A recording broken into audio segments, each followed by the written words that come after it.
This is a series of videos based on my experience reading 10 Swedish books in a single month, and by books I mean proper books for adults, not adult books. And I learnt many things from doing that, and I was writing them down when I thought, this will be an hour-long video and it'll take a week to make and no one will watch it. So instead of doing that, I'm making 10 short videos, and this is the third one. And it is called Translations Are Better Than the Original. Before I begin defending that controversial statement, know that I have articles about this, I have interviews with successful language learners, other articles about other things, bonus videos and all sorts of stuff on my Patreon, so I appreciate it if you decide to check it out. Okay, so translations.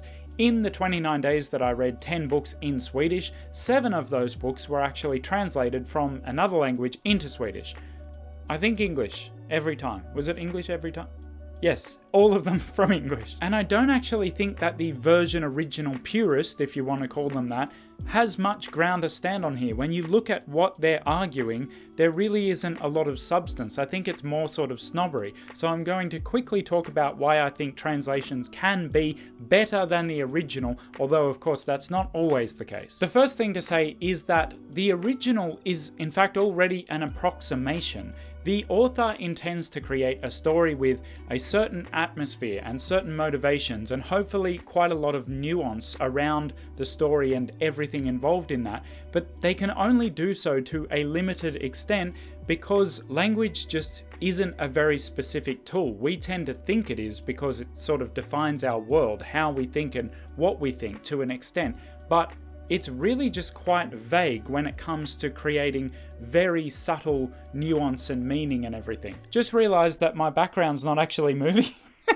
There we go, it's working now. Space, it's going. Space is set in motion. There's no reason that a translation might not be able to actually be closer to the original intent of the author, or at least paint a slightly different version of the picture that is then more enjoyable for the reader. To give you a quick example, I've read a few books in Swedish by Scottish author Peter May because he's just a great author and I want to read basically everything he's written, but I also want to spend time immersing in Swedish, so I do the two things at the same time. And a lot of what Peter May writes about is obscure islands off the coast of Scotland, which contain geological features which just have more words or words that describe them in more detail in Swedish than they do in English. Furthermore, a lot of the Scottish words used to describe the same thing actually came from Norse anyway, but either didn't survive in English or are so specific to the Scottish dialect of English that they would need to be described anyway. So what I'm reading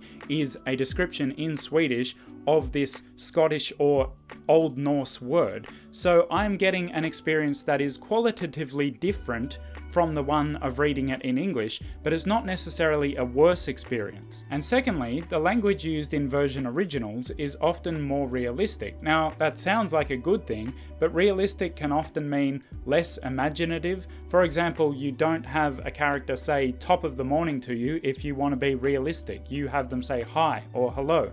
But if, say, a Swedish translator is translating the Australian phrase "G'day mate," which we really do say, that is a real thing, unlike the myth of riding kangaroos to school, we don't ride kangaroos to school because you generally have to be 18 and have a license, so you need to ride them to work.